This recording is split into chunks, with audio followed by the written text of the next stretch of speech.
is. We need to get you a wig, actually.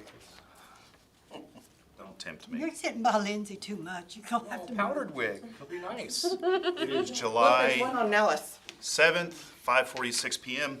We're going to call our 2026 budget priorities workshop to order. Mr. Campbell.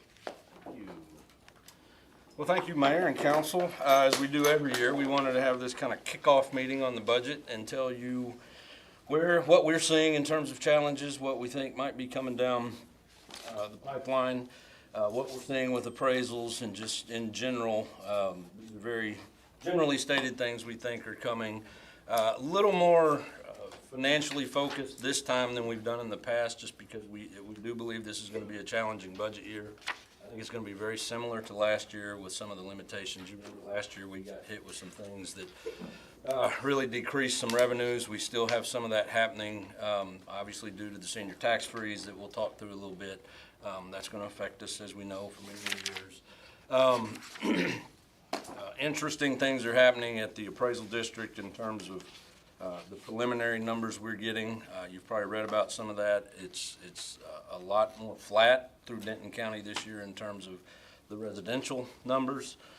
And then for the first time, usually we don't do the CIP discussion until we actually get into budget, but because we are talking about a debt sale this year, we thought we'd go ahead and go over that and show you what the potential implications are for that in terms of tax rate. And so just very quickly, we'll go through this, and Leanne and I are gonna kind of tag team the budget part of this. These are some of the things we hope you take away from tonight, just in terms of what we think we're facing. Again, property tax revenue and the constraints that we have, whether those are because of appraisals, whether those are because of tax freezes or whatever else may be hitting us. We do have some limitations there, and we rely so heavily on the ad valorem taxes, as you know. In terms of compensation for our employees, just recruitment and retention is always going to be a challenge as we continue to try to expand our tax base and get more sales tax into the city. That's just always going to be a challenge. I will tell you, some of the things y'all have done for us over the last few years, I think, have made a big difference. Just little things here or there with certain pay in police and fire in terms of not actual pay, but we did some of the certification pays and some of the investigator pay and things like that. And then what you've done recently with the scheduling is, I think, has been a very big hit in terms of retention. In fact, the response has been greater, frankly, than I thought it was going to be. So that's been very, very helpful.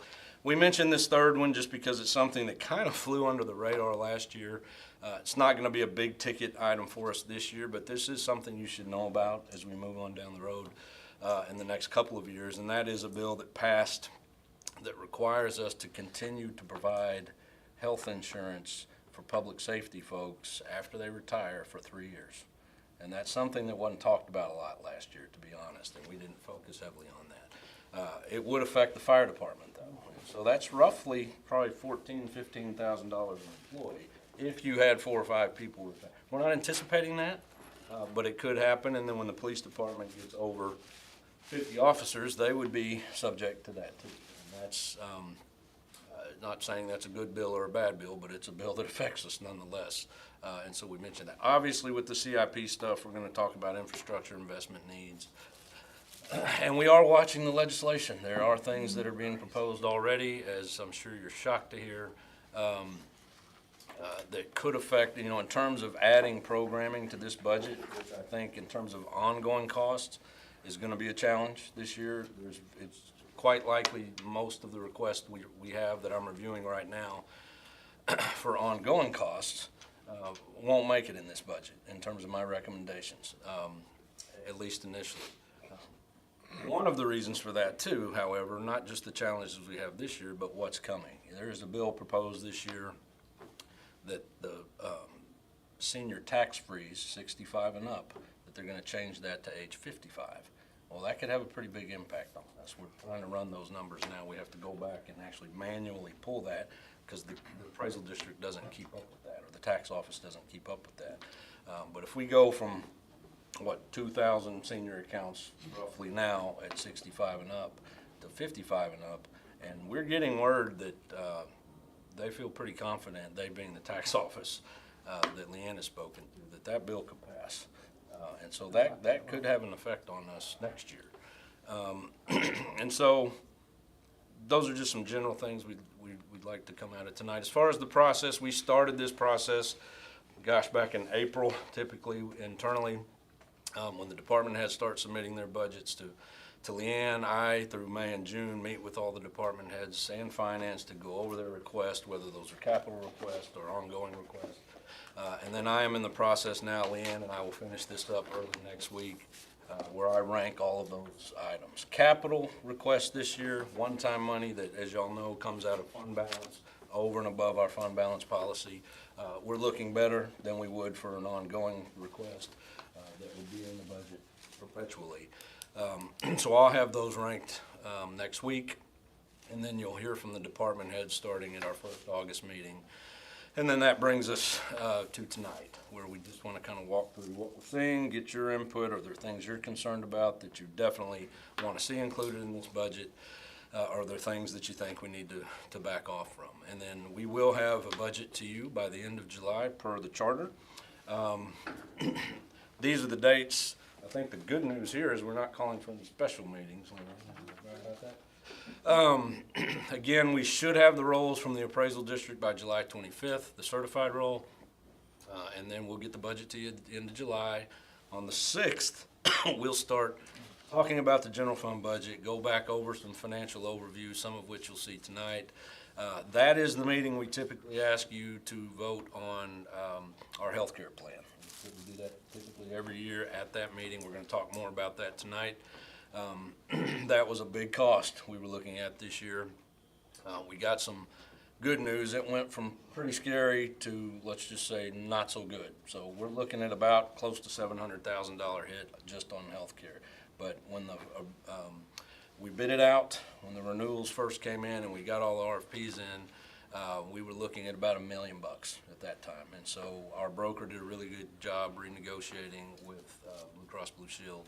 And we'll talk more about that in a minute. And obviously, the night y'all vote on that, you'll get a presentation on, or during the August sessions, you'll get a presentation on all of that. At that meeting on the 6th, though, we will start talking about actual tax rate calculations in terms of no new revenue rate, voter approval rate.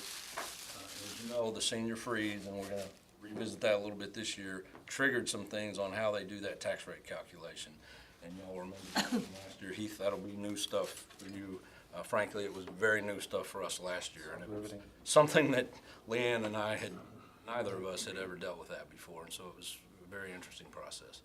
I don't know if interesting is the right word, but it was a process for sure. And then on the 20th, we'll stick with general fund. You would vote on a published tax rate that night. And then in September, we start getting in the utility budget. Utility fund budget and having our public hearings on the budget and water rates. And by the 17th, we feel like we should be ready to adopt budget and tax rate. And at that time, you'd actually have a public hearing on the tax rate. In the past, sometimes the way the calendar fell, we had to call a special meeting. It just fell. We didn't have to do that this year. So as we talk about what we're seeing from the appraisal district, we just kind of walk through with you what's been happening since May. And that's when we first start to get our our preliminary numbers from the county. And in May, we first received a total assessed valuation of $4.3 billion, which wasn't bad. That's about a 9% increase from prior year. That had $240 million of new value in it. And you may remember last year, when we looked at that number, it was about 117 million, I think. And several of us in the room said, wow, that seems kind of low with everything we have building. So hopefully next year we'll see that jump, and we have. And so that's the number we got in May. Fast forward to, I guess, yesterday, our rolls have dropped to the 4.1 billion. So about $180 million less than what we saw in May. And that new value, new construction went from 240 million to the 209. Well, still not a bad number, but you're going to see in some slides here in a minute, we still have to back some things out of that number when we get to calculating what the potential tax rate would be to get to our true adjusted taxable value. Countywide, I know Leanne has had conversations with the county. when they had kind of their kickoff meeting with the appraisal district on how they felt this year was gonna go. And you can see there that they've got increases of close to 10% in market value countywide and total taxable value once you back out all of your exemptions to get to a taxable value. But it's the residential side that's made a difference for everybody this year. And those are the things you've probably heard. Most folks that I've talked to, when I say to them, yeah, it's looking almost flat on the residential side once you back out new growth. So that $209 million is going to get really important because it's making up a lot of that difference in where we lost on the residential side. Our average home price, just like you're seeing in this narrative with the county, we have followed that. Our actual average home price is dropping this year. So most folks I've talked to have said, well, mine went up, but now that you mention it, it didn't go up as much as I'm used to seeing it go up, or it stayed the same, or in some cases it's actually gone down. Every manager I'm talking to in other cities is seeing the same thing. I ran into a couple folks at our TML dinner a couple weeks ago, a couple city managers that I know in the area, and they said this is going to be a tough budget year, and they're experiencing the same thing. Some of those have more sales tax to play with, though, and as y'all know, we're working on that. The DCAD budget, as it does most years, has increased. There's been some personnel increases, some legal increases, and so our participation in that budget, as we have on this slide, is going up about 10% to $151,000. So that's not a staggering number, but we just wanted to show you because it relates to the appraisal district. And so that's what we're seeing so far in terms of assessed valuations. Any questions on that before I continue? And so we're showing you this slide as a reminder of what we had to do last year when it came to the senior accounts, because it made a big difference in our adjusted taxable value. And again, this is really just as a reminder, but the number I showed on the previous slide, right now, we're sitting at that $4.1 billion. You'll recall, what we learned last year is every senior account, whether you have a tax freeze or not, is eligible for a tax deferral, where they can basically fill out the form and send it to the tax office and say, I don't want to pay taxes on this house until I sell it or until I pass away and somebody else has to take care of it, however that would work. And so, but when you formally adopt a senior tax freeze, the way we did, state law requires the appraisal district to back out the full amount of the taxable value for senior accounts. And again, in our case, that's about 2,000 accounts, and that's the value that they back out to come to their adjusted taxable value of $3.4 billion. Now, you'll recall last year we were really perplexed by that. We said we're not going to lose all that. The likelihood that everyone would defer is crazy. That's not going to happen. And that's when we got on the phone with the county and the tax office explained to us this is how most cities handle it. They back out a certain amount and they just arrive at a number. Recall last year we said we're going to back out 20%. And we had a pretty long discussion about that, and we agreed that was the number we were going to use. And so that was about $153-ish, $154 million that we backed out for budgeting purposes. Okay. For the tax rate calculation, it's amazing because you'll recall it made that voter approval rate go way higher than we're used to. And I anticipate that's what's going to happen again this year. Because for their calculation, and when we do the truth in taxation forms, they're going to back out that $690 million again. So we're going to be in the same boat we were last year, that you're going to have room to raise it if you wanted to. We're not proposing that. We'll talk specifically about where we think we are with the tax rate right now. But for budgeting purposes, we increased it to 25%. The reason for that is because Leanne is very good at numbers. We were dangerously close to exact on what that number ended up being. And so it was close, and we thought for cushion this year, we should probably think about going to 25% and backing out, in this case, we'd be backing out $172 million. Some cities do it differently. Some back out 5%. Some do 50%. It just kind of depends on the city. I think some are out there probably say, well, we want to back out. We like the fact that our voter approval rate is sky high. And it gives them more room to do something, and that's certainly not what we're suggesting here. And so that's just really kind of a reminder of what happened last year. It was odd, and you see the note on the bottom. We did get word from from the appraisal district a couple weeks ago, maybe a week and a half ago, saying they really want to get us the certified rolls by the 25th. But it's possible that what they're going to give us on the 25th is an estimate, and that's because they have so many protests going on right now, and they are just swamped, according to the email. And I know they've added staff in the past because I think every city in Denton County had that problem a few years ago. And so it's possible we're going to be operating with the budget we propose at the end of July on estimates versus a certified roll. So we're going to be very cautious with that.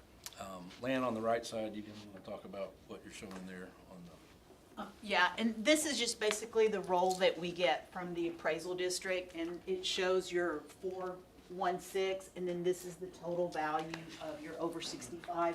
And so as far as the appraisal district is concerned, this is, and when we do our tax rate calculations, like the city manager mentioned, this is what we're basing all our calculations when we do our, I'm dating myself, the effective tax rate calculation or the no new revenue calculation. But in reality, we're not at that 3.4 with that 25%. I think we'll be really close. We were right on at 20%, and quite honest, I wasn't comfortable. We don't have any cushion about the increased properties that are coming through. So at the 25%, this is now the role that we will move forward with in setting all of our tax rates and so forth, is at 3.9. And you can see that's a huge difference. That makes a, if we went with a 3.4, you'd have to adopt a really high tax rate, and you'd be over collecting. So you can go to the.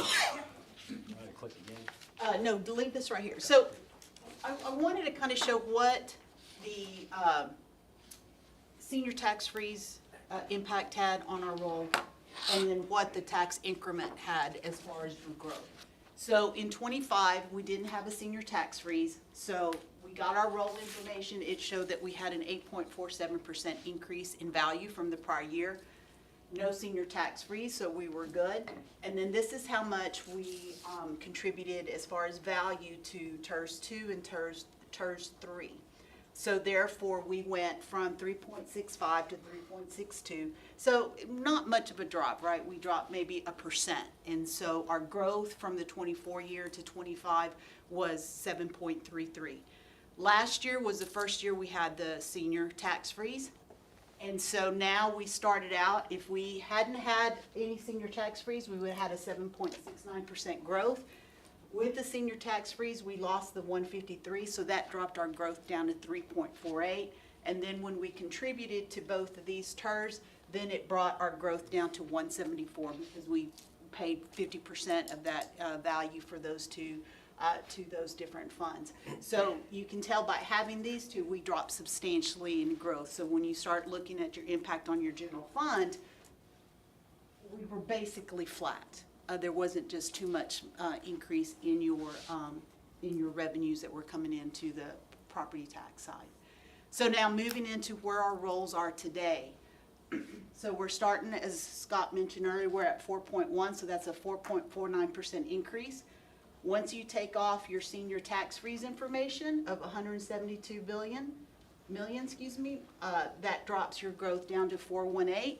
And then when once we take 50% off of TERS 2, then now we've dropped down to 3.26.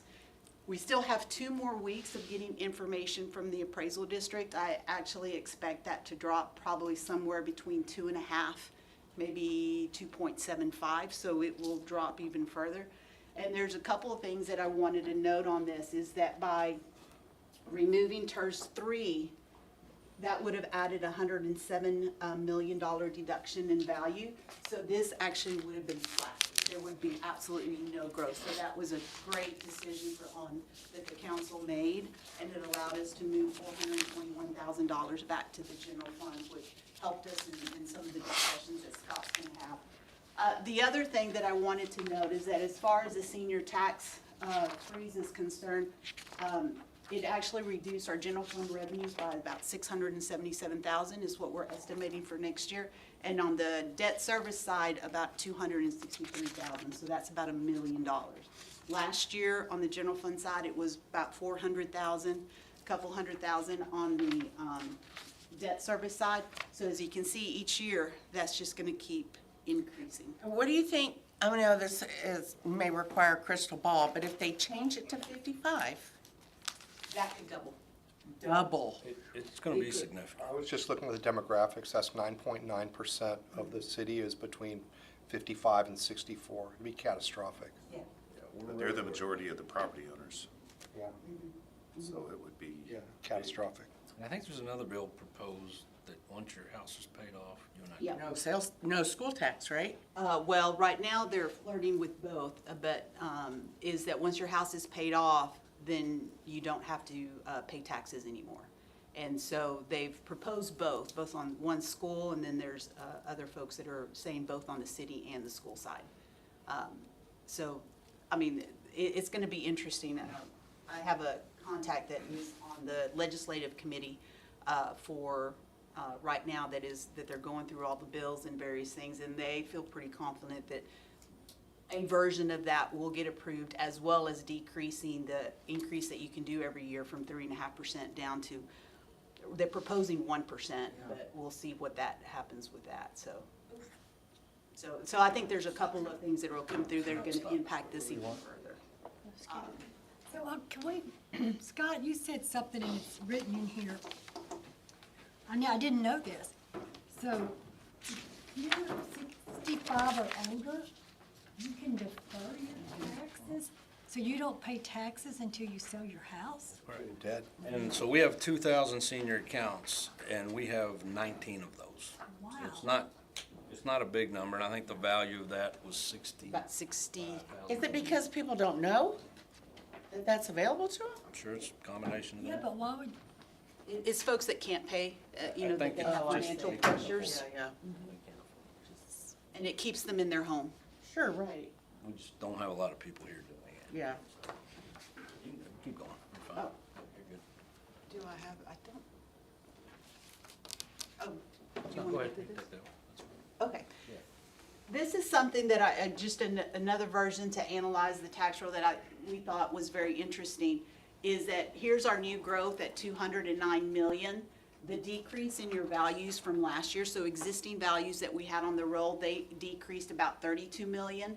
The senior tax reduction was 172 million, as we talked about. So when you look at everything that decreased, you decreased about 200 million, and that pretty much negated any increase that we got in our new growth. So that's where you're seeing where our values are, are just sustaining it, and we're not really seeing much movement in the additional value within our properties. That is huge. This number will continue to go up. Who knows? I don't know about that next year, whether that will see an increase or decrease on that. But as that new growth comes up, your senior tax reduction is gonna be taking a good chunk out of that each year. Yeah, I think on that previous slide, it's on the right side, but the senior freeze dollar-wise is close to $1 million Yeah. total. That hits the general fund for 70% of that, and the debt side for about 30. Absolutely. So it's great that we had all that value, and you can see just in those over the last 2 years. Last year was pretty significant, but this year, we definitely saw a huge increase in that. So that shows that your planning department is doing, and economic development department is doing a great job of bringing in new properties, commercial properties. Thanks.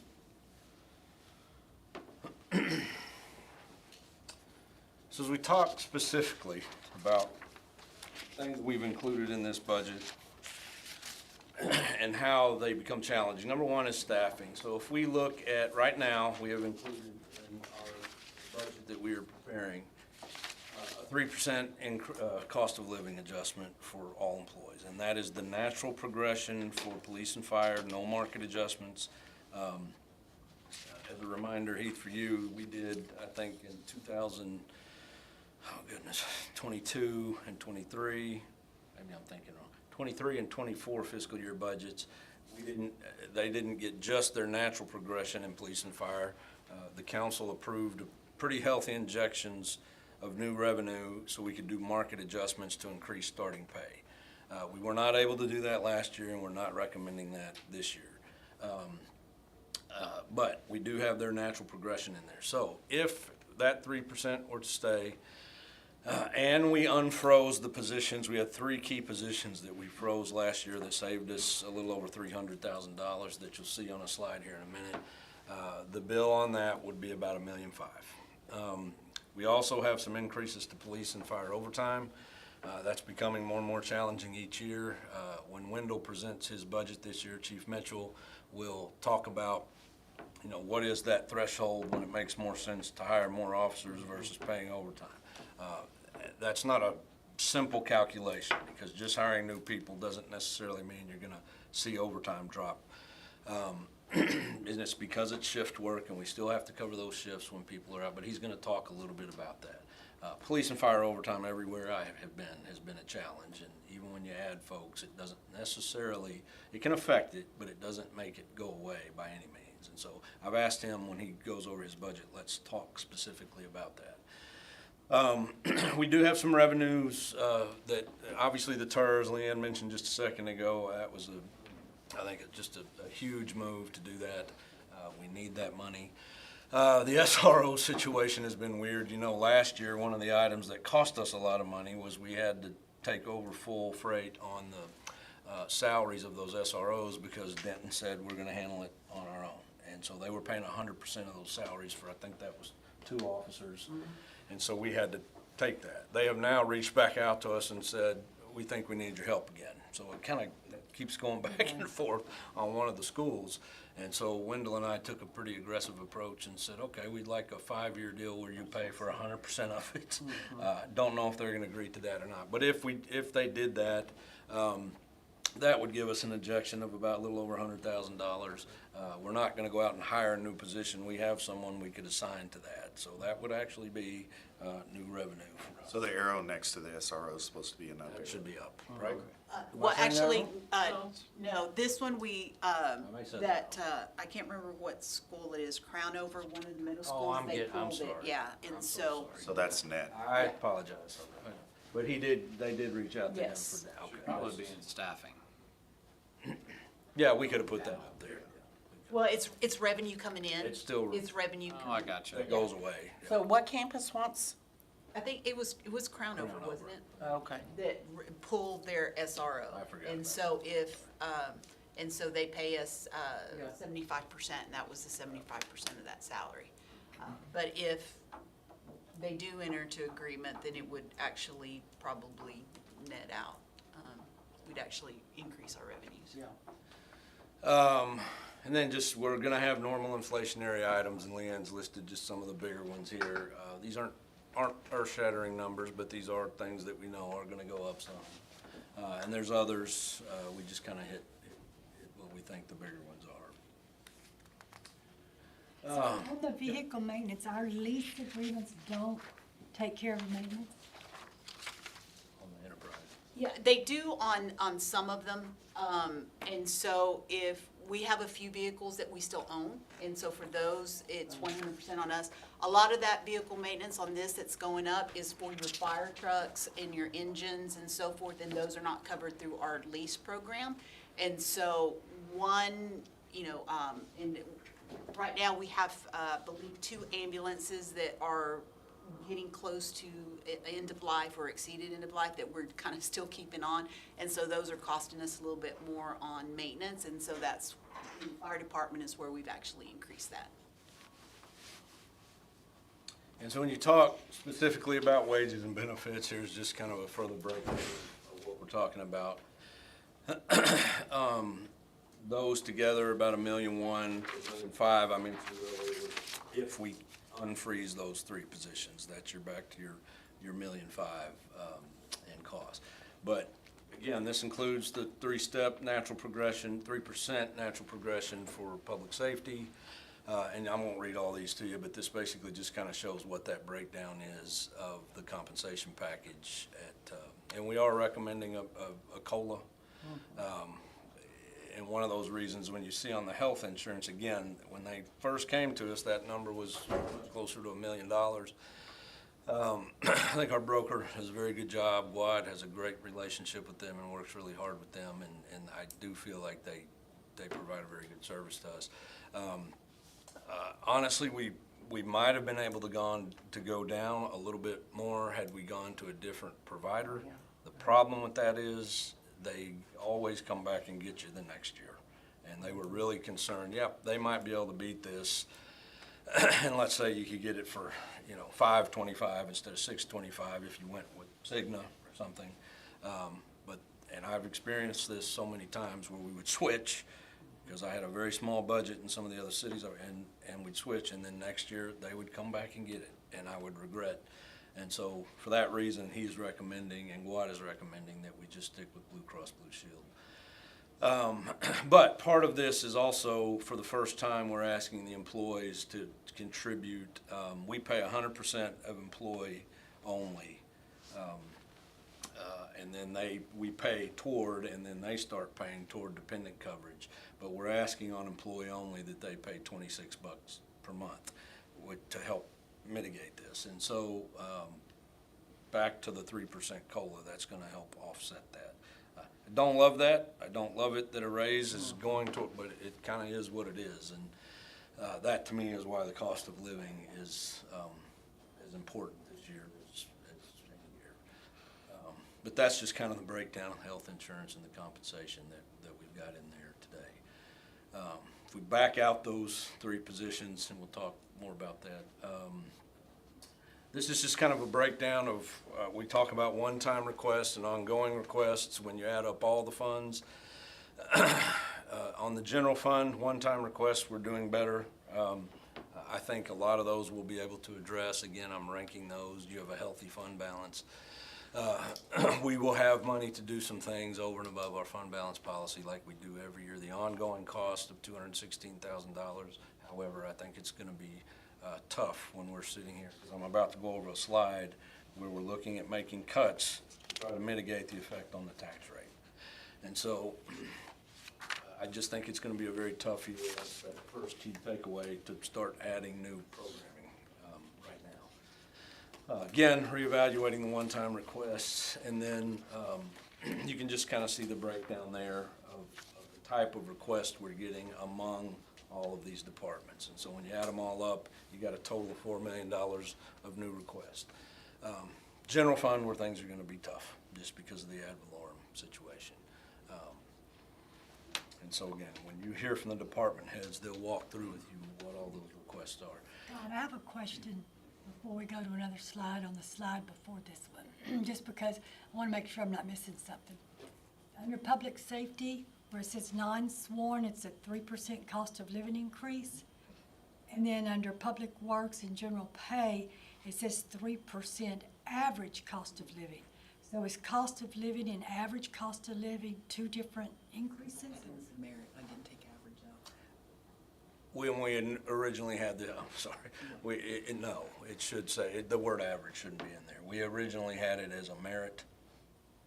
And so when we decided to go with a COLA, I'm saying that, right? You just didn't Yes. take, so the word average shouldn't be in there. I That's just want to make sure good it wasn't catch. two Oh, different I didn't catch things. that. No, it's gonna be 3%. It's not gonna be an average under public, that shouldn't say that.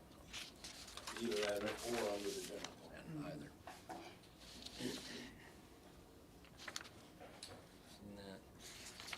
And so, as we look at potential tax rate implications, you're at 53 cents now, 53.7 cents now.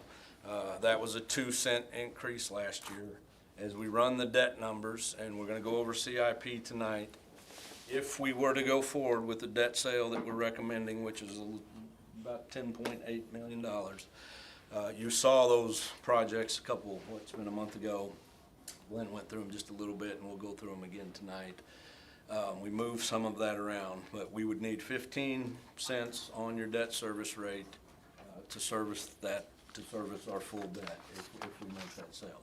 If you tried to keep the general fund M&O the same at the 39 cents, that'd bring us to 54,509, which is a little less than a penny tax increase. That is taking out, though, those 3 positions, correct?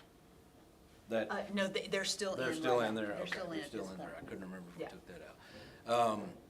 And again, just for context, there's gonna have to be some cuts that we're gonna show you in just a second to achieve that. And so it's gonna be kind of a matter, are we willing to make those cuts? Much like last year, we would wanna do it. So these are not things that are gonna be super noticeable in terms of services, but that gets tougher and tougher to do.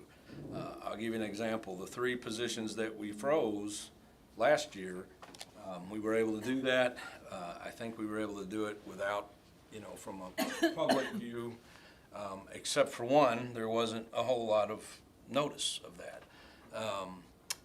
But where it does kind of tend to bite you is one of the positions that we froze last year was a code enforcement officer. We had 2 in the budget, and we had one resign, or he left us, and that was about budget time, and that's the one we said, let's just freeze that one. We've gotten along with one for a long time, and that was great, and it was working, except the one that we had retired, and kind of unexpectedly. So we were without a code enforcement officer now. So I can't sit here and tell you the public didn't notice that, because we did get more complaints and we got behind. We're still behind. The last 2 folks we tried to hire didn't pass their background checks, and so we're still trying to fill that position. And hiring folks is just tough right now. And so that is one that we froze. That I can't sit here and tell you folks didn't notice that. But I think that's the only one. So we've got an estimate of 2.5% growth. Again, trying to be conservative and with the fear that it could still come down a little bit from the 3-something% we showed you on that previous slide. And so you still have a shortfall of about $1.6 million if you add all that compensation in there, and some of that overtime. That's getting you to that $1.6 million that we're showing up here. For context, a penny on the tax rate brings you about $380,000. And so without the cuts we're about to show you, you're looking at a need for about 4 cents to get balanced. But we didn't want to come here tonight without showing you some things we think we can do to mitigate that. And so I'm going to let Leanne, why don't you walk through some of those. So we have this broken out, I guess, in 2 different categories. So at the top, I think these are the easier cuts for us to make. One is, as Scott mentioned, we had some positions that we froze this year. We could freeze those positions again, which were the multimedia coordinator, the code enforcement officer, and the police lieutenant. We are looking of potentially eliminating the full-time multimedia coordinator to help even out and just utilize interns again to save that, because we've already gone 2 years, and it's going to be a few rough years financially, so that might be the best option for us. The other is, in the current year, we budgeted a 3% salary savings for police, fire, streets, and parks in the general fund. And those are the departments that have the highest turnover, and so that's about $404,000. Now, I will take this, budgeting this 3% salary savings, increasing overtime, they're related. Because in the past, we've been able to use this salary savings to kind of offset that overtime for police and fire in the departments. Once we get rid of all that salary savings in here, then there was no longer the cushion in their budgets to be able to offset those increases in overtime. So those 2 are related, as I mentioned. And then transfer. So every year, we transfer money into what we call our internal service funds. So we buy computers for every department I believe it's 5 years, everybody, and we have a cycle that we go through. Also, all the audio visual, equipment at Agora, the laptops, the MDMs and the police vehicles and so forth. So we have those on a life cycle, and I know how much I need to put away so that when it's time to replace them, the money is there to replace that. And so we have the technology future purchase transfer. We also do that for vehicle replacement, and this is your heavy vehicles, your dump trucks, like the sewer camera trucks, those are very high dollar vehicles. And to come in and, ask for $1 million or $800,000 for whatever vehicle it is, we plan for it. We know that if in 15 years or 10 years, we're gonna have to buy that vehicle, we start putting money aside so that when we need it, the money's there. And the same thing on the park development. A couple years back, we started replacing one playground equipment per year. And so we moved money from the general fund into the park development fund to be able to do that. So with this and part of the reduction, if we just don't do any of those transfers, which is about 416,000, you could get away with doing it 1 year, possibly 2 years. Anything beyond that, you're gonna start, there's gonna just add some financial complications to us. But I think we'd be fine to do it for a couple of years. And so if we just do these, which I consider, the easy reductions that are really not gonna impact your service, other than your positions, like the code enforcement officer, that's probably the one that would impact not having that one filled. This will give us about $1.2 million, so that's about 3 cents that you wouldn't have to increase if we did those reductions.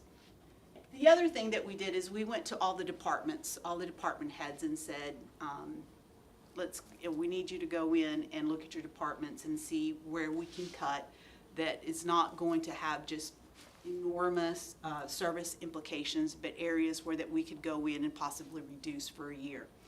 And so we came up with about 864,000 of possible reductions. The majority of it was in operations, and so you might remember some of these are things that we cut in the current year, that we reduced special events by over 100,000 in the current budget year. That was one of the reductions, to do that again next year. I'm going to skip over this one for now. Contingency funds, we reduced Scott's contingency fund, the council's contingency fund, and that's just funding that we put aside in case something happens, emergencies that give the city managers some flexibility. That was added back in. We reduced the residential enhancement program this year by 25,000, but this would actually eliminate it for next year for that 50,000, as that was the only place that planning had to make any cuts. And then we do have some contingency funds for building repair. And so we put that in, I believe it was last year after we did the study that said that we needed to start taking care of our facilities and start putting in more maintenance. So Glenn put that in as a possible reduction. And then Glenn budgets about $300,000 a year for road repaving. So in this, he did put a possible reduction of about 100,000?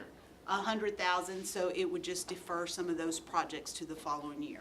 So that's really what made up this 567.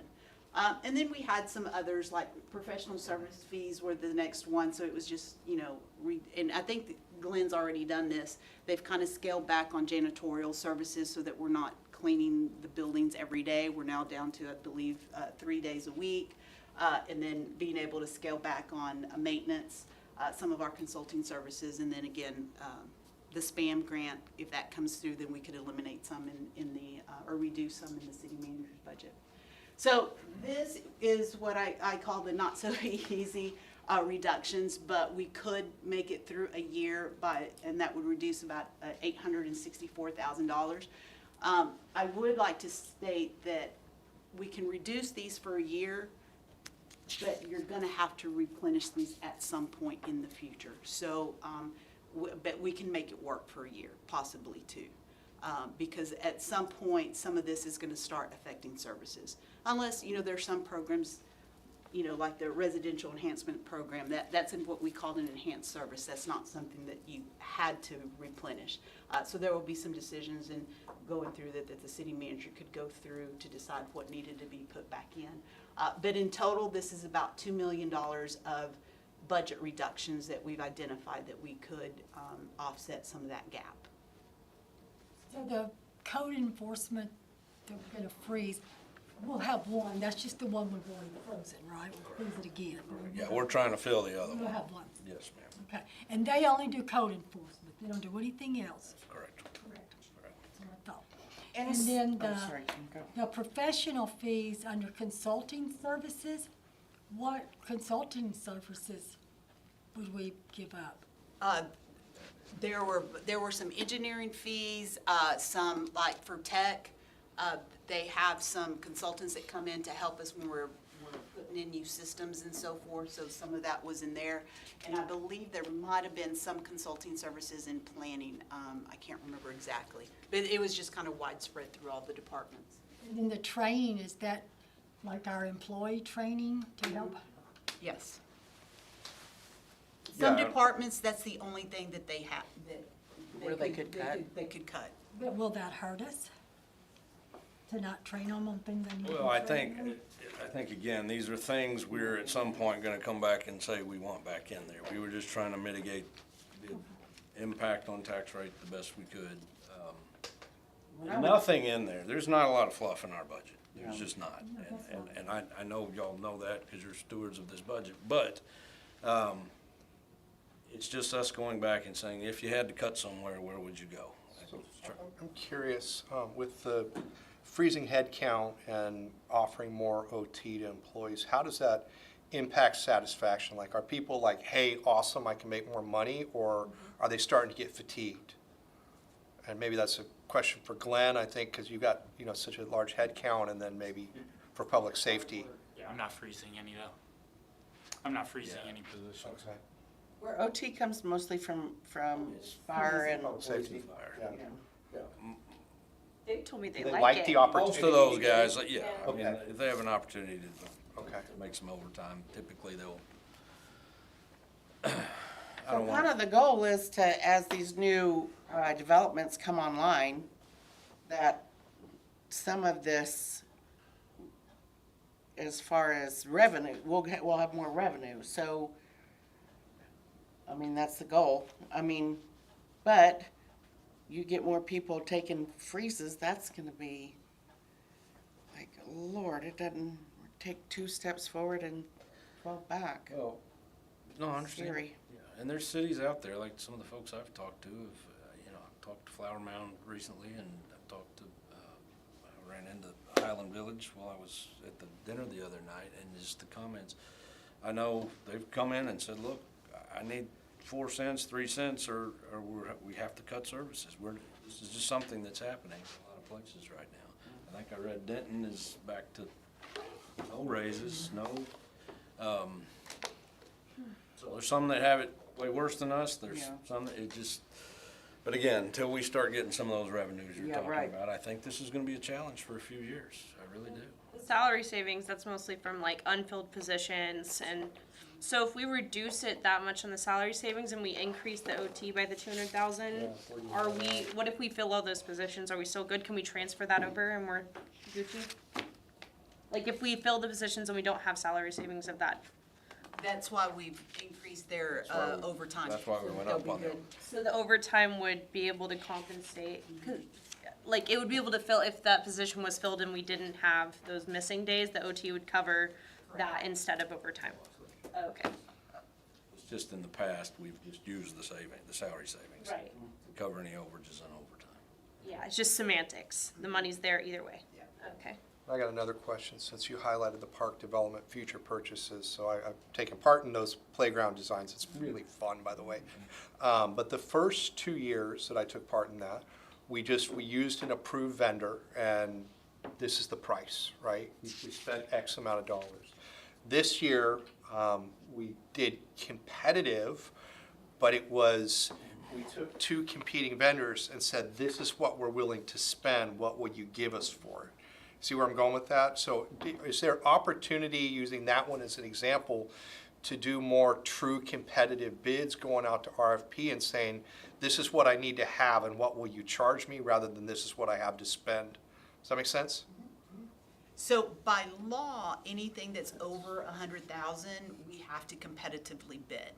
And so, in those, in the past for the equipment where they went with just that one vendor, you can only do that if you purchase from a co-op. And those co-ops have already bid out from 2 or 3 different vendors, is why they get on the approved vendors, and state law allows us to be able to do that. I get that. To buy and so forth. So we do require, and we started last year, is that everything over 100,000, even if it is on a co-op, that you do have to bid it out. That's why Parks did it this year, so that we could get more competitive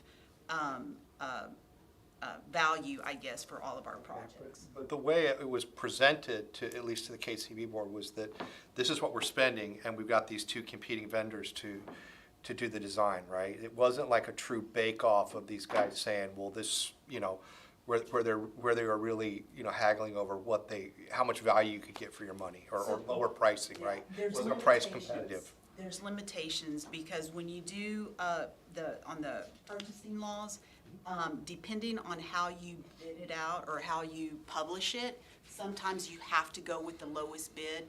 Or if you do best value, if you bid it out as a best value, then at that point you can actually go in and kind of, per se, negotiate on pricing to see which one gives you the best value for the city. So it all depends on the scope of the projects, what type they are, and how we actually purchase them. Because there's some things that we have to do as best value, and some things that we have to do on low bid. So it varies. So we do go look in, from a purchasing standpoint, we want it bid out competitively, because that's how you're gonna get the best, Sure. you know, the best value, or the best. And sometimes the lowest bid isn't the best value because of bid Understood. quality and various things. How does this tie into the tax, well, I know it does directly, but what's the tax rate you're gonna recommend? Or what's the overall revenue? I'm sorry, overall spending? So, well, I Total don't, budget. yeah, so I don't, until I finish ranking those items, I don't have that tonight. Well, so for instance, on your budget reductions, everything under that subheading, wages and benefits, I'm comfortable with that. Technology future purchases, I need to know more specifically, or I'd want to know more specifically what you're talking about, because that can end up costing us. And I don't think our revenue situation is going to improve in the next 3 to 5 years, no matter what happens with sales tax. So if we cut that out of the budget now, we're going to be dealing with aging technology at a time when we're less able to do so. The VRP future purchases, Sorry, vehicle replacement program. Those are- again, that's, you're just deferring things Yeah, it There's is. no doubt. to a situation where we're gonna have less money to deal with it. Park future purchases, I'm fine with that cut, cause that's just an amenity, really. And maybe we can get people to sponsor that, or, you know, like the billet or playground, or I don't know. Under the additional reductions, the special events, if we need to reduce that, that's an amenity. But the road paving, the contingency funds, the building repair funds, all of those things are just deferring the problem into a place where I think we're gonna have a worse revenue situation. So I'm not, I understand. speaking for myself only, comfortable with those things being reduced at this point, because I think we're just, if we need to raise the tax rate to do those things, which are responsible things to do, I think we ought to do that. The residential enhancement program and special events, those things can go, I think, because they're not essential. I think you just kind of said, Leanne, but on the professional fees, I'm concerned about cutting things that allow, if it impacts our ability to develop, for developers to have good interface with the city, new construction, new businesses coming here, then I would want to know more about what you're proposing, I guess, or Scott, sorry. Because I want to make sure that we don't cut something that inhibits our ability to bring in new growth, which is becoming increasingly important. That's my 30,000 foot takeaway from And that's exactly why we showed the implications to the rate, just so you'd have, because frankly, I assume there were some of these you're gonna say, there's a lot of things in here that could only go a year or two, I think, before we're back, there's no doubt. And you're right, that the growth, the sales tax isn't gonna hit for 3 or 4 years, so. No, I understand. Well, and the tax freeze thing's not realistically ever gonna get better. It could get worse. And at some point, I guess the state will have to they'll have to do it different. They'll have to fund cities differently if they keep going this way. Waiting on their But, proposal. but I don't wanna hold my breath on what that's gonna look like. And it's impossible to plan for. It is. It's a So- totally unknown mechanism, sorry. So just a question, Scott and Leanne. We're currently at 537. The recommended is 545, but a good chunk of that, in fact, all of that increase was on the debt side because of our, the big projects that we have on the horizon. If that were 57 cents, is 3 cents enough to hypothetically take care of the items that Sam brought up? $380,000 times 3. I mean, that's a big dent. Right, but that, I mean, that should be more than enough, so if we're realistically talking about, but that will not touch raises for public safety outside of their step plans. Outside of their natural progression, because that's about $1 million bucks. Basically 3 pennies. Because that's another, now, we are doing the step plan, and we have not done that in the past, and it was very difficult to catch back up to that. But any sort of movement away from the center, from the 50th percentile down for our public safety is just a deeper hole that we're having to dig ourselves back out of. What we're kind of hoping for, and I don't want to put words in our mouth, but if the other cities are having to make cuts, then public safety being 50% of most cities' budgets, these continual raises are gonna have to slow down or stop, One would think.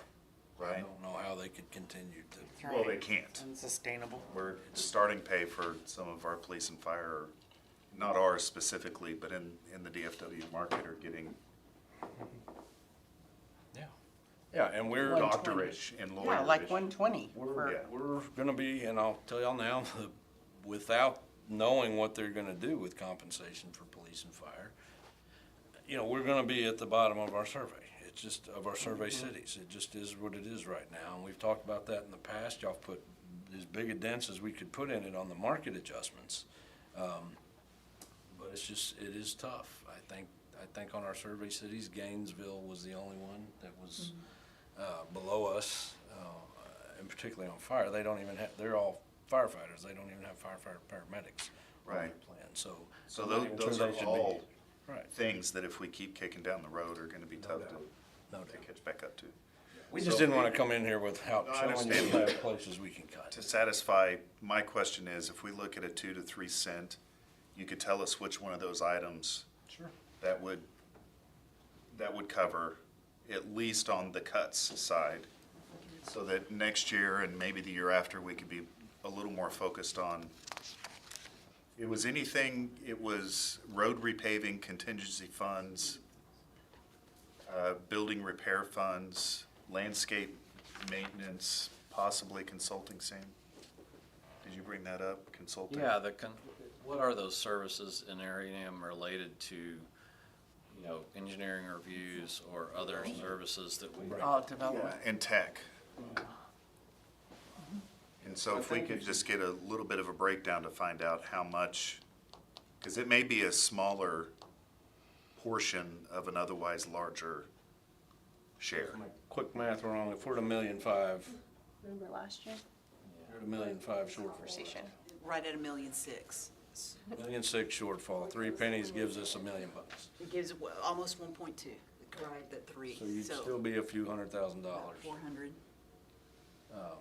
to get everything back in. So we could, at that, if we was just 400,000, we'd just probably just do that 3% salary savings and move on. And put everything back in. You could unfreeze the positions, you could go back to your transfers. Leanne and I talked about saying what you just said, that these transfers can't go on more than a couple of years. Yeah, because sure. You get too far behind. Yeah, there's no doubt, 3 cents would be very helpful. There's no doubt about it. People aren't gonna be happy. Remember last year? I do. Whenever I brought that up. So you're gonna be above your no new revenue rate for sure, but you're still, even with that, it's such an interesting situation. When we run that, because they back all that value out, you're not gonna hit your no new, I don't think you're gonna hit your voter approval rate even with a 3-cent increase. Inadvertently gave us more flexibility than they. There's, We did last year too. there's just no way to cut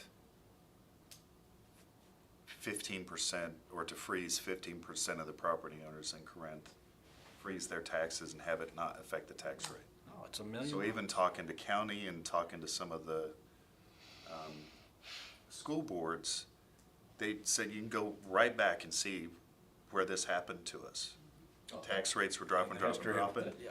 And then for 2 or 3 years, you see a tax rate go up, and then all of a sudden, you get development, and it's just gonna take us 2 to 3 years, and that's if the state doesn't do any more budget amendments or 55 and up tax freezes.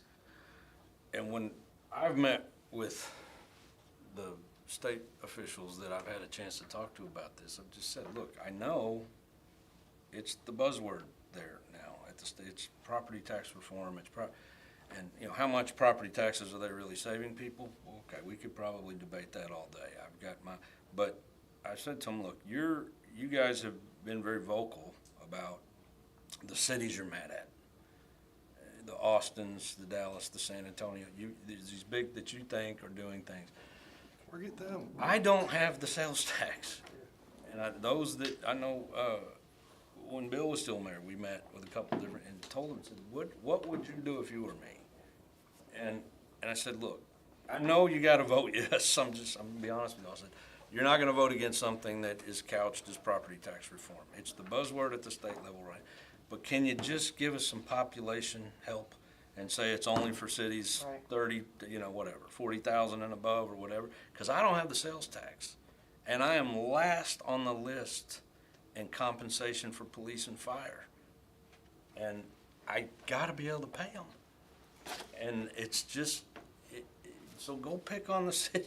I hate to say that because they don't all deserve that either, but at least they have some sales tax. And we're gonna get it, it's coming. But I just don't think they have a clue how damaging this is. I don't know if that's true either, but it's. Well, whatever the case, it's the environment we're having to compete in, and I think it's something that we should look at. And we haven't even started talking about the debt service side. So, any other ideas on the general fund side? We could go back and rerun and let's assume a 3-cent increase and come back, when we come back. Yeah, I would in do a August. 2 and a 3, Oh, sure. and show us if we did 2 cents. These are the things that we still wouldn't be able to address if we did 3. Okay. These would be the, are you okay with that, Sam? Yeah, so Give us the some revenue options. loss from the tax freeze is how much? So it's, for this year, it's 9. We had this year. On the tax freeze, Leanne, the 900 and. Nice, go up.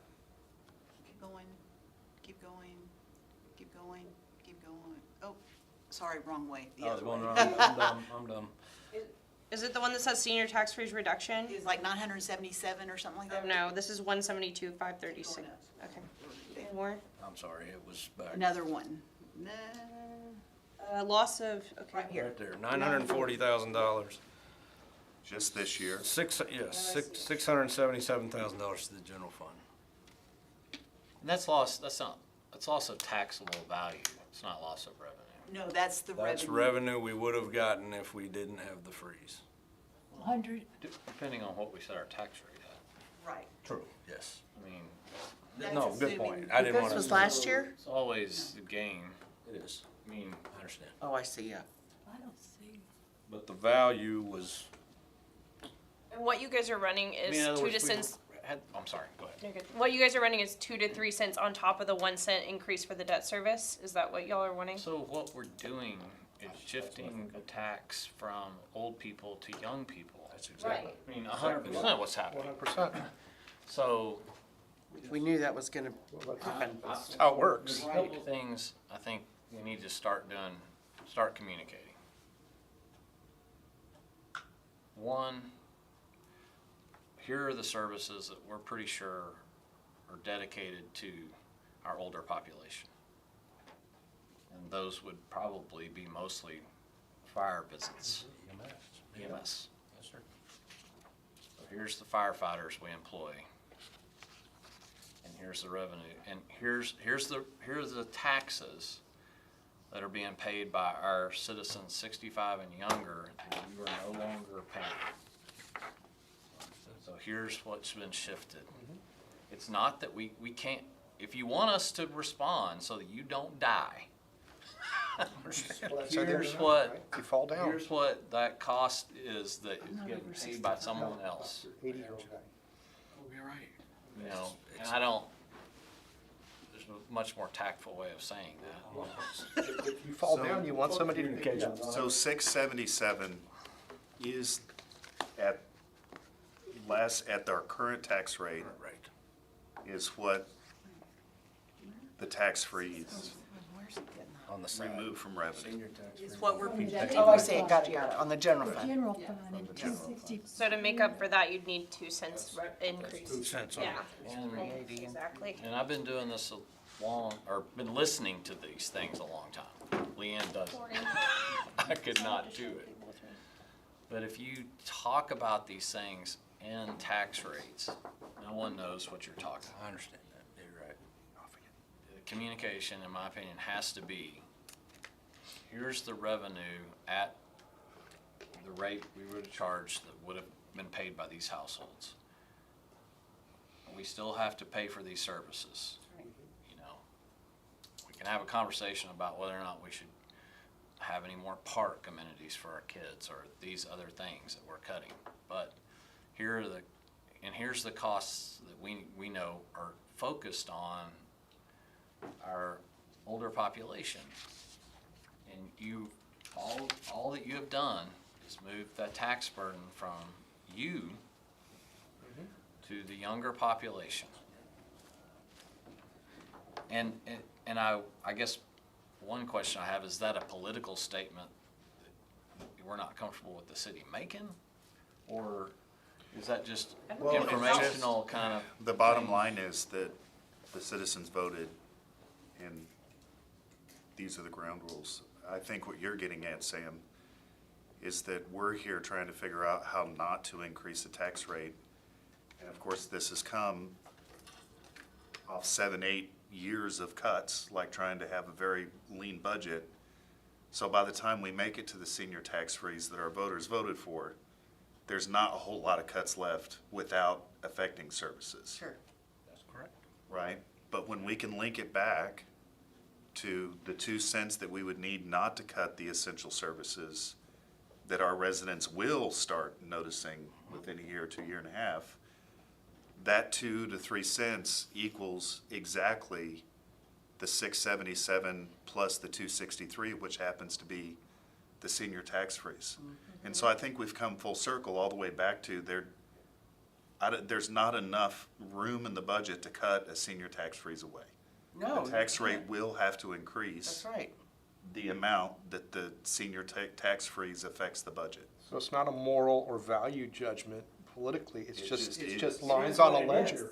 But I think people do need to know that that's where it is. I think a lot of folks that did call to ask when the petition was going on, when the vote was up. I'm sure y'all got them. I got questions and said, well, that's gonna cost you how much? Because they saw our presentations and had some people ask for copies. I said, well, you anticipate you lose this much each year and it gets worse every year. Where are y'all gonna get that? And my answer was, well, we gotta figure that out. And the tax rate's one place. And we tried to answer it without saying we're definitely raising taxes, but we talked about we're gonna have to look where we can cut and where we can, it may be a combination of, so there were people out there that I feel like, I don't know how big this number is, that expected maybe the first year that we would have. And of course, we went up 2 cents last year because we had those revenue hits, not just the freeze, but the SROs and The the SROs. House Bill 9 with the property tax exemptions on business personal property. That got us for $350,000. So I do think there's people out there that were asking those questions at the time. How are y'all gonna come up with this? But the SRO cut is still affecting us. That would have been revenue. Yeah, they had another 2 Franchise years. tax, That's like all of ongoing. those are all ongoing. Absolutely. Yeah. And so we didn't pull those forward. So that accounts for the cuts to the lack of raises for public safety.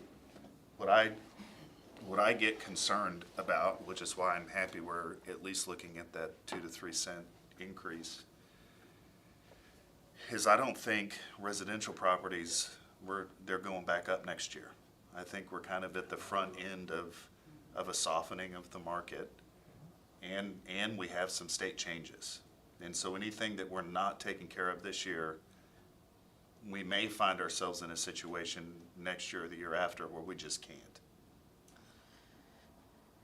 I think from a PR standpoint, blaming it on the senior tax freeze publicly will only make a lot of people mad, and the other people still won't feel good about it. Just saying. Sure. Well, and not blame. that's It's just- probably me, I mean, that's not really part of this, it doesn't need to be part of this discussion. Right. I mean, what we need to do is, I what don't we think need it'll to make do. anybody feel better. We about just it. show where the losses are, right? Right. It's just, we have a tax exemption now that, I think we can say it in a way. There's some that are, listen, there's some out there that just don't. I said, you have the money. I think we don't. Well, they were told Don't we let them get fool you. They reimbursed. don't- yeah, right. Well, yeah, they were some bad information. Yeah, out there. bad information, they were You being all kinda told saw this that they coming, get right? 3% I saw this- reimbursement. I feel like I saw We, this as a coming. city, get 3% That's back why from the Leanne state. had a, So when whole you sign thing showing- That's why I this, came to you last year and had that whole conversation, because Yeah. it's this exact same point. We're making up for the things we're having to cut with almost an identical increase. problem is Leanne's numbers were right. It's as bad as we, I mean, Yeah. she showed it it's like, this is significant. Anybody could have bet on that horse, you know? No, I understand. I am curious, as Sam mentioned, some of these capital Yeah, so the deferments. school. You know, the vehicle maintenance and things that we're gonna have to pay the piper down the road. Is there an opportunity, at least with like the technology refresh, could we switch to an OpEx model like we do with our motor pool, where we get them from, right, so lease computers rather than have to buy every few years, or, you know, are there ways Something out there. somewhere there where we could? I don't, there may be programs out like we could look at, I don't know. We leased, did a lease program of computers for some time, and then we switched to actually purchasing them. I can't remember right just off the top of my head as to why it was more advantageous for us to do this. You know, like for the tech replacement program, we have a healthy fund balance, so that, and why I say I think that one's if we had to cut, that would be an easy cut, is all you do is just reprioritize. If we don't fund it for 1 year, okay, so somebody may have to go one additional year without replacement or something like that. So it wouldn't be anything that would actually hurt our operation. You just come look, as we do everything, we just look at it on a year-to-year basis and prioritize what needs to go. But we do have some flexibility within that. are those replacements staggered now anyway? Yeah. For me, it's concerning because we don't necessarily, we can't bet that any of this stuff's gonna get better. Like, the bet is that it could get worse, right? And then, We gotta have more revenue. and I think being proactive about that's important. And also, 5 years down the line, we can't bet on the fact that we're gonna have the same caliber of staff to handle these things so creatively, if we're just being realistic, right? So, I don't know. I agree with Scott, to at least to look at it.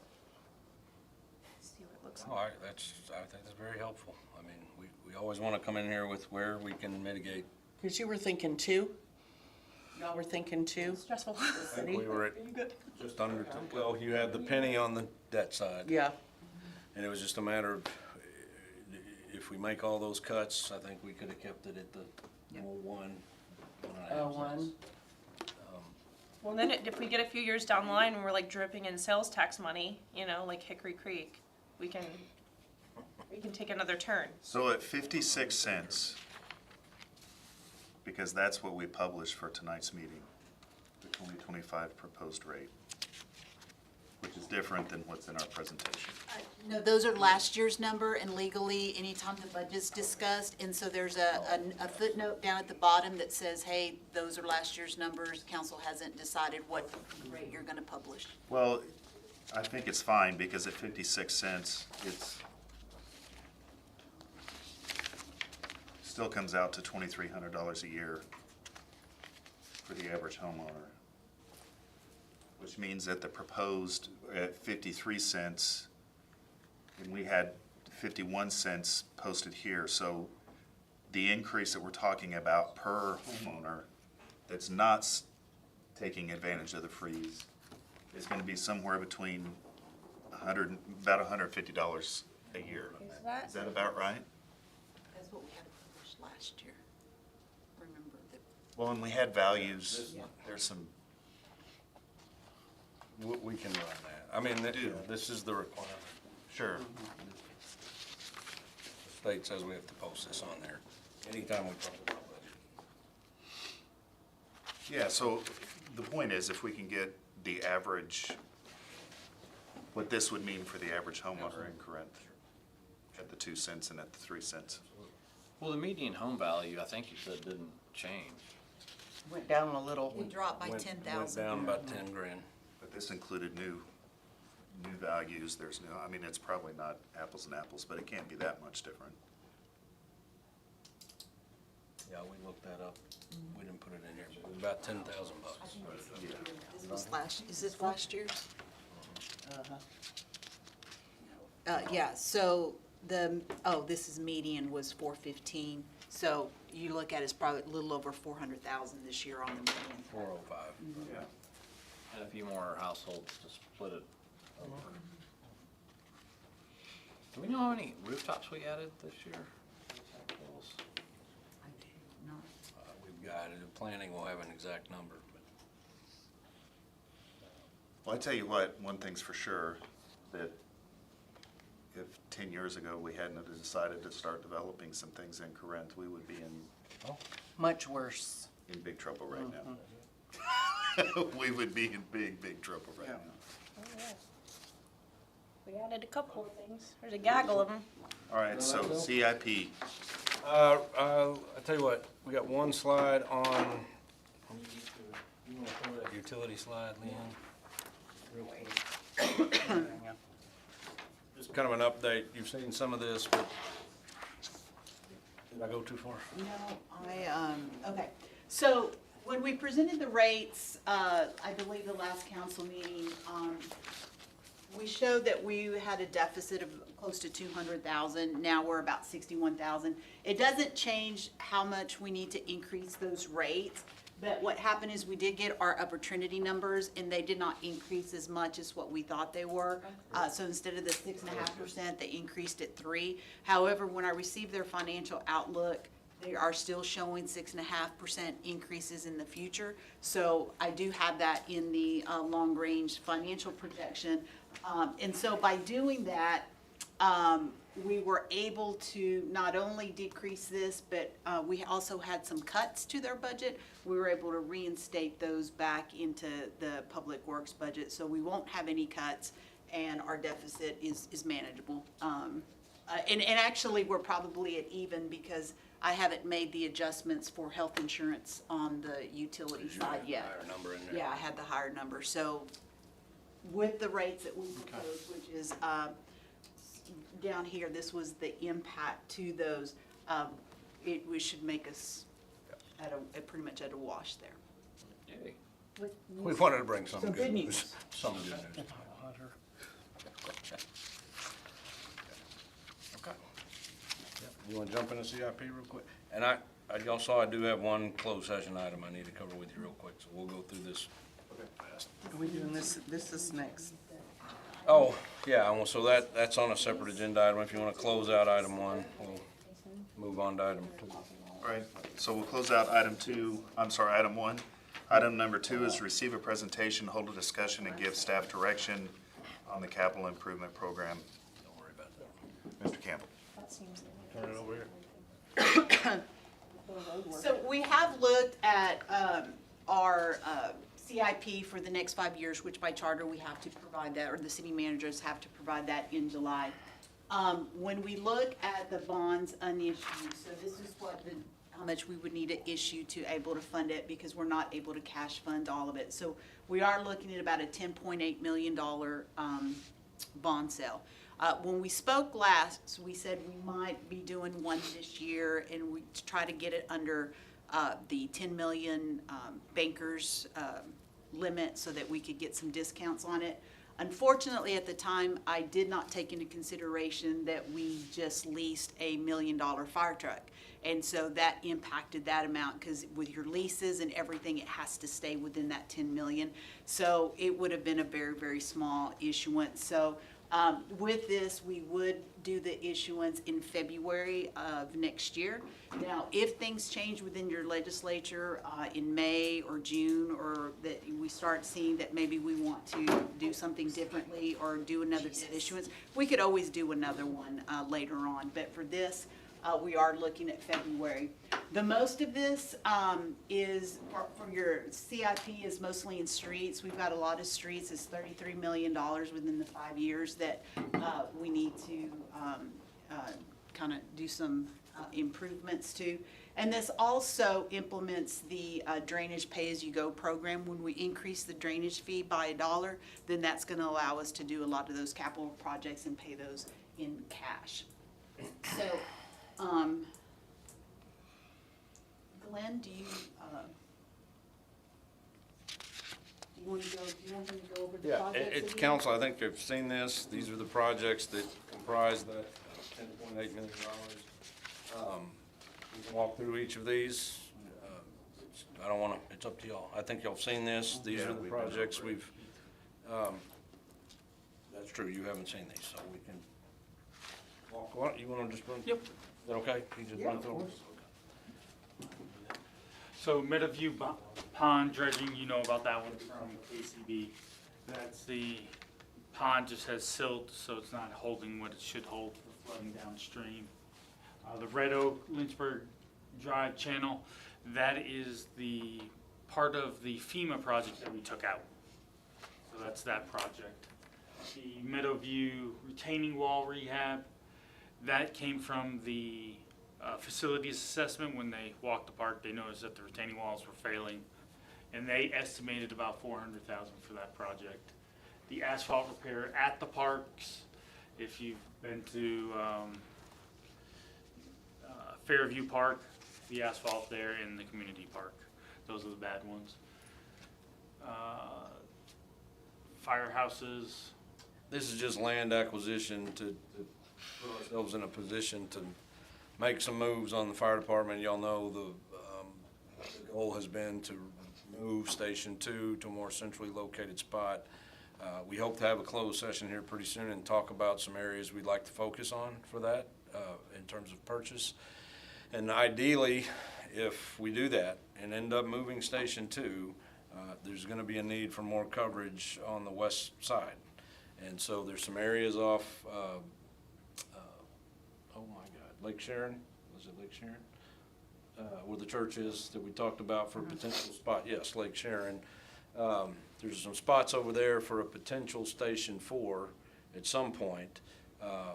And the idea is if we could make those acquisitions now, we would like to do that. And so our hope is in the next 45, 60 days, we can have some closed session discussion about potential areas to focus on in terms of that land acquisition. So that's why those are not for the actual construction of the fire station. This is for where to put it all. So, anyway.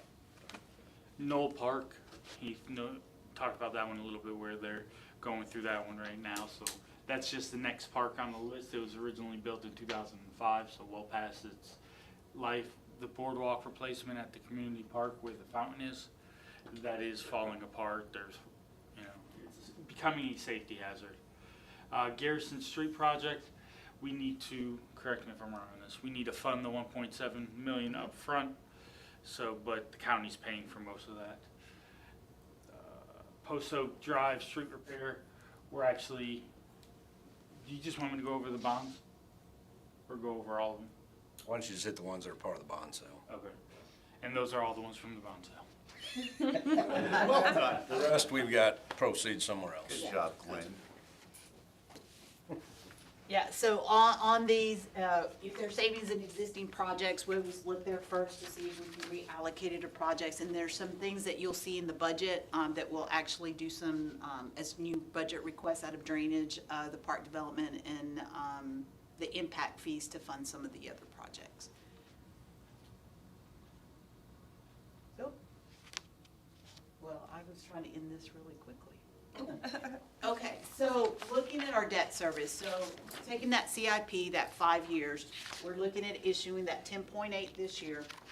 So that would be about almost a penny increase. So this is our current rate at 1.446. We would need to jump up to 15.260.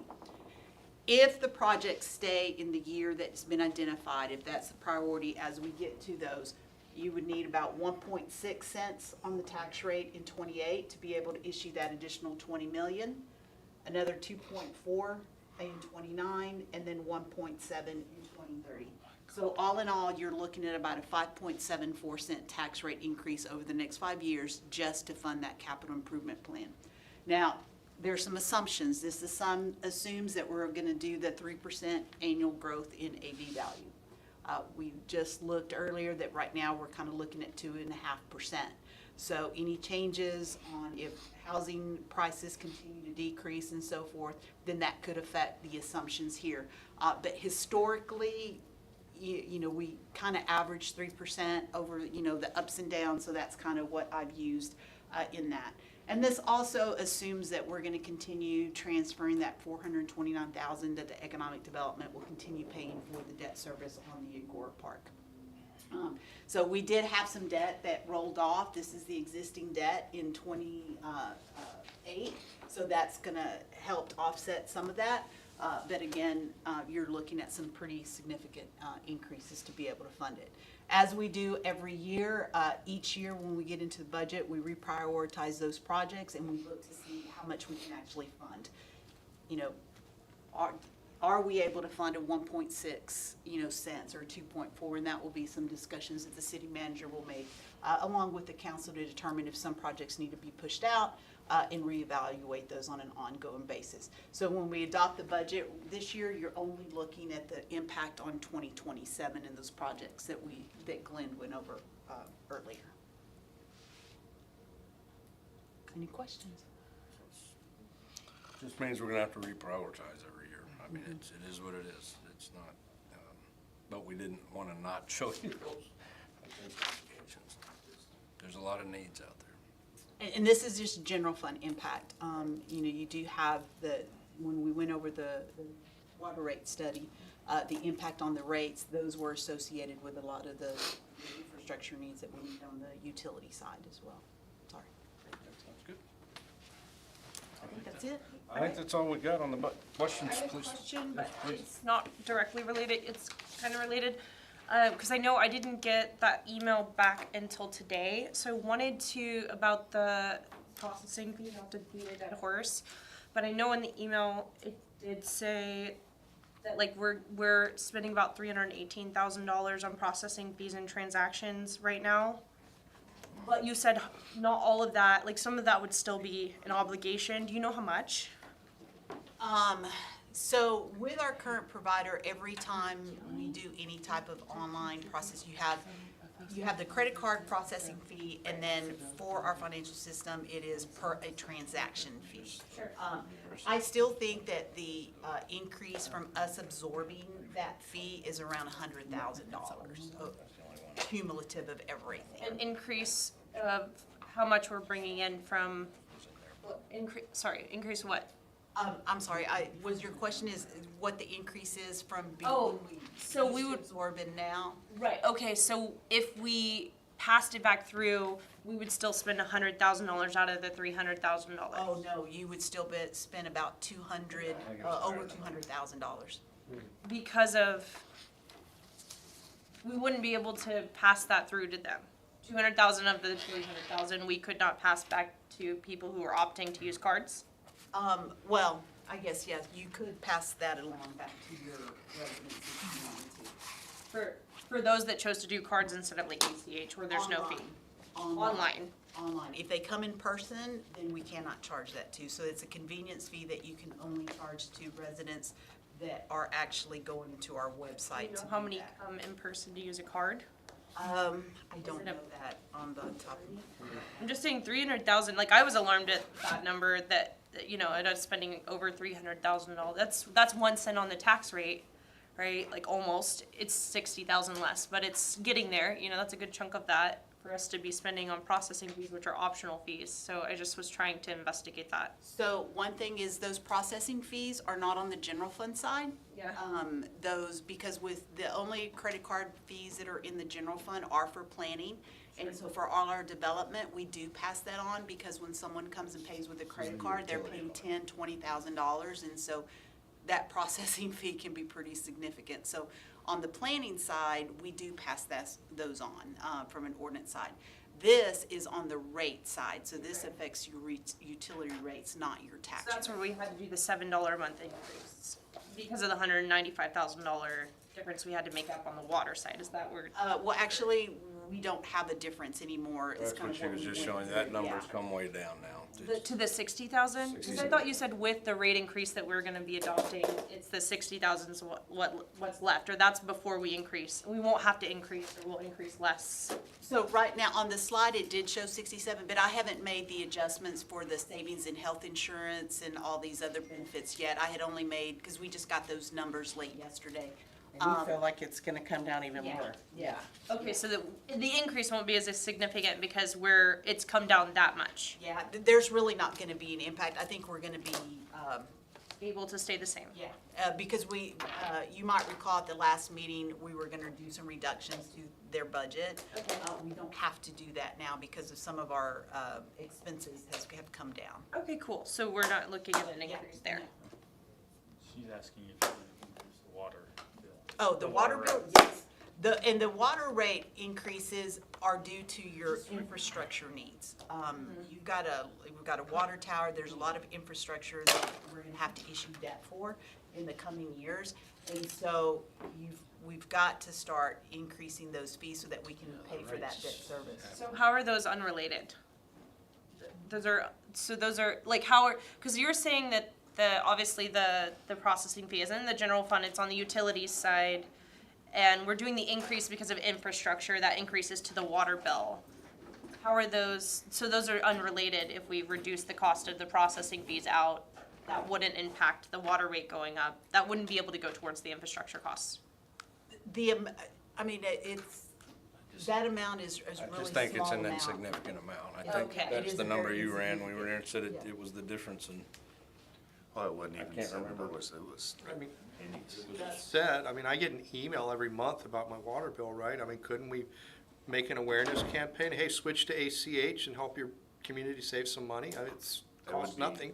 That would be an immediate savings. Yeah. So, Leanne, is it, Simple, costs nothing.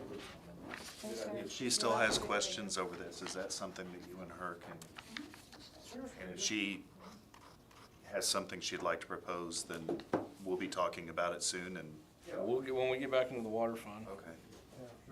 And then, That's a great I idea. love the thought about talking about ACH versus credit I card. switched mine, I didn't really think about it. Oh, I only switched mine No one because I realizes. knew. Yeah. No one realizes.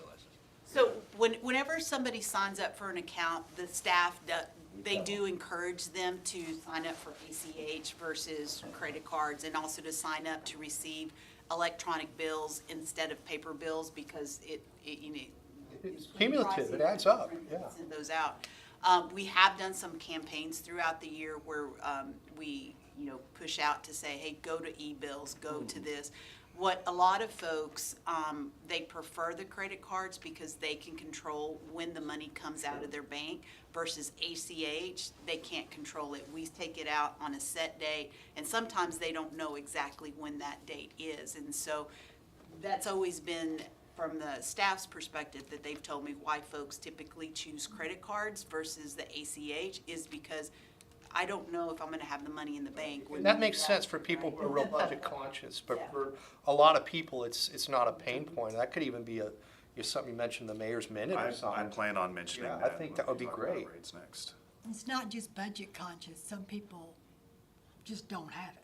Yeah, yeah, well, I was being delicate, yeah. I'm sorry, I'm just spit it out like it is. So any other discussion on the CIP? On the credit card. Nothing? I don't think right now. Okay, so we'll go into executive session. I'll make the announcement once everybody. Do we need to take a restroom break? Adjourn workshop.